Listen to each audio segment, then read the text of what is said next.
Hello guys, welcome back to my channel. Thank you so much for clicking, guys. I really appreciate your support and I don't take it for granted. Greetings from Kenya, Africa. It's early morning and I'm with my lovely cousin Lamek. Lamek, can you say hi to our viewers and tell them something? Hi to the viewers. I appreciate for the maximum support that you are giving to my cousin, Yeah.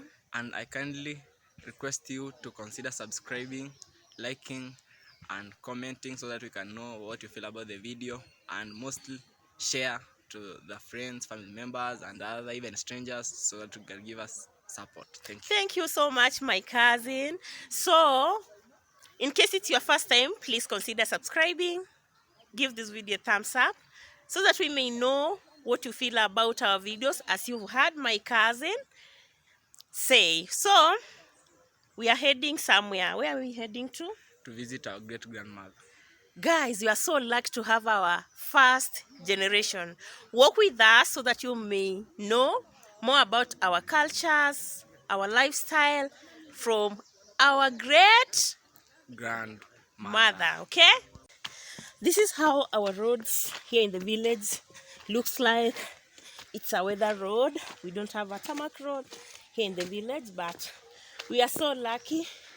Even if it rains, you cannot get stuck on these roads. Guys, we've arrived home.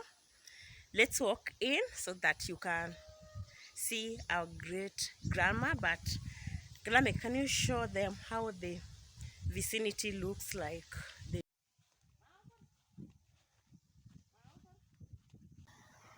Guys, this is my lovely great grandma, and I'm going to have a Q&A interview with her. I want to know more about the old days compared to the present ones. I want to know more about culture and some of the lifestyles that were back then, okay? So, she's not that conversant with English or Swahili. I'm going to translate, so bear with me, but I know you are going to enjoy this video. Magokoro, naki magokoro ka? Kemuntu, bosiboli kemuntu, atari, atak. As you heard, she's Catherine Kemunto Bosibori. And guys, she's more than 100 years. Vile mnamuona hivi, she's over 110 years, heading to 120. Looking very beautiful, her memory is still very sharp, and she's strong despite the fact that arthritis and back pains has affected her. She can manage to sit, she can talk, she remembers everything. So magokoro Eh, bononte ko borien abana mbarenga kwanyorete saba. abana babo saba. She managed to sire 7 kids. Abaiseke Abana bonsi saba. abaiseke barenga Abamure batatu. Biseke bari. Ngo baisanire utana babe. three boys with 4 girls, sorry. So she had a total of 7 kids. She managed to raise them, she schooled them until the moment they got stable, and then she left. So magokoro ririkwa renge kero kwa nyome tu ekasinere kware gokora Nale gosi. obosie Na rogena ida. norogena. Na nale manu kombi. She's been, for the longest, she's been the peasant farmer, very hardworking. So that's where she could get money to pay for her kids for school, and she used to do some businesses. Magokoro, kero korigererie enyomo yeti anyamatukaya neri yakare neri ryokorere ngigai. Eri yakare. Eri yakare jaringe ngija bano kumanyoro ngwamire no utanyomire. Guys, I'm trying to ask her the comparison between old days, marriage of the old Utaiko days, kumwana oyu. and sorry for the interruption. We are trying to compare the old days marriage compared to the present ones, and she's making me laugh because she's saying that nowadays you cannot know who's married or not, but back then you could easily realize this person is married. There was that respect, the way the person used to compose or collect herself. You could tell this person is somebody's wife, this person is married, or this person has a family. Magoko nakwara kokoro manye no muntu uyu nanyuomete guso muntu uyu nanyuomire. Tokora bunari ricara. Omoiseke gari ricara. Otaiburia. No mumbre gari otaiburia kwa manyanga ya namacha.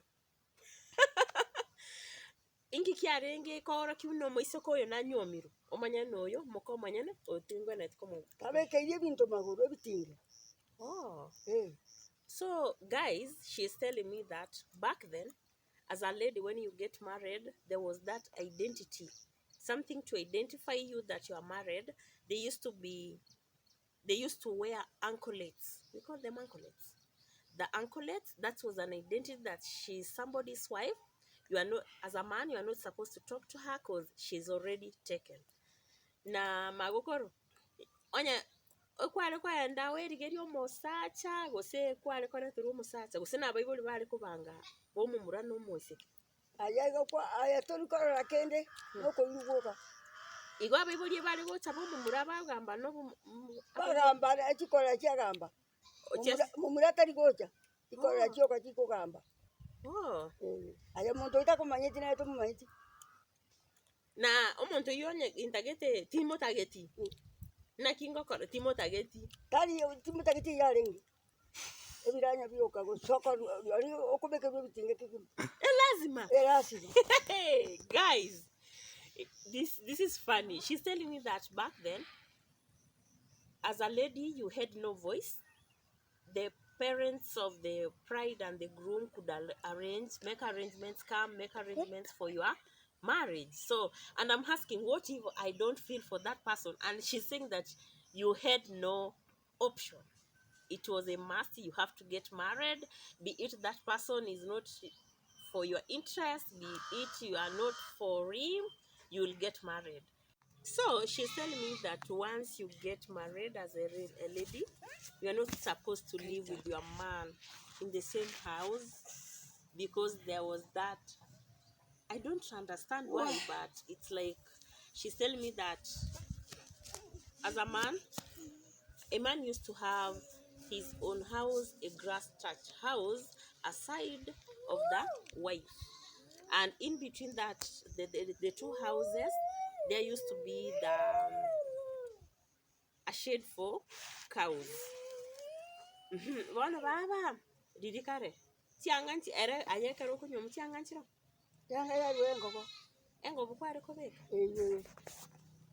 There were no clothes back then. I will show you our traditional attires that they used to wear back then. It was a cloth made of a cow skin and beads all over your body and anklets.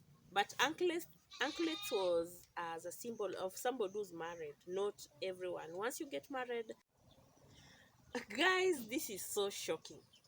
Grandma, she's telling me that, let me use myself as an example. If I was to get married to somebody of my age, the price was 12 cows, big cows. Eh chombe chidana. And if it happens that I get married to somebody who's over 90 years, that person could pay 20 cows. Oye, bararete ndi chiombe chinsini ni baba. Akara barantire chinke. Igo tojuno begete bioraiga. Chombe njia sana. Iga koirana. Omwa orangeri kungungwa iga mbara bantu bakora teiga. Ora omwa orangeri chombe. And this was the most critical, funny, and weird part of our convo with Granny, because I didn't understand how they managed to get kids since the man never used to stay with them. So I cracked a joke to Granny and asked her, Granny, how did you manage to get kids, since you told me that the man never used to stay with you? And she told me this: in the African setup and culture, more especially the Omogusi community where I come from, if a man was married to more than one wife, it was the duty of each and every wife to prepare the man early enough as to when it's right for them to make love and have kids, but not for the man to approach the wives. And I loved it loud. So I asked Granny, how did it happen? She told me this: as a man who's married to many wives, it was the responsibility of the wives to cook for the man.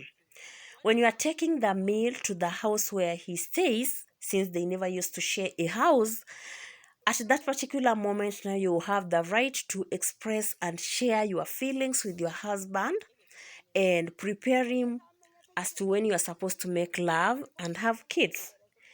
On that fateful day, the man will give you a date as a wife as to when he will visit your house.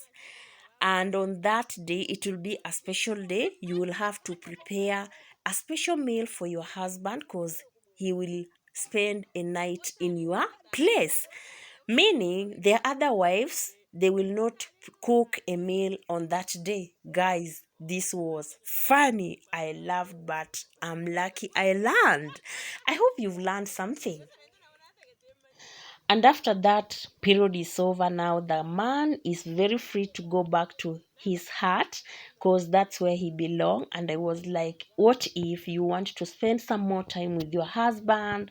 You will have to go back again to prepare him so that he can come to visit you. Guys, this was complicated. And I was like, the next question was, Granny, why in the old days that ladies were not allowed to eat chicken nor slaughter? She told me that as a lady, you were not allowed to slaughter chicken, neither eat.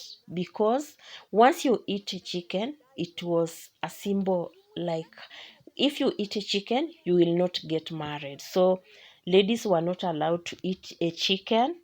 And my granny has never tasted a chicken ever since she was born. Guys, can I know down below the comment section?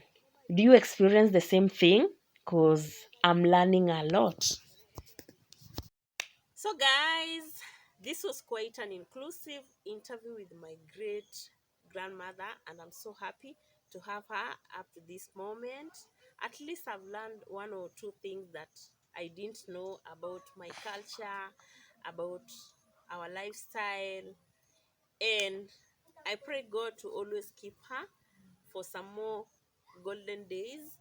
I pray for her good health and baba nkioka teibona abantu bali bakondikere kuruga ngioko bate Hakuna makosa babwate ndio bakurigirira. batebi babanaki batebi kabuna ngotebi na inche batebi subscribe Bwana kesongo. ya ikite kesongo ikine Kiswahili Sasa ndai yake vizuri. batebi Subscribe. subscribe. Subscribe. Hey guys, subscribe. You heard my grandmother said you subscribe. Batebi subscribe. Subscribe. Hey. So guys, you heard, you subscribe, please. Thank you so much for the support you are giving me. Continue supporting us. We really appreciate. Comment, share, and don't forget to turn on the notification so that you may get notified more episodes to come. Until next time, it's a bye-bye from us. Baba, bye. Bye. Bye.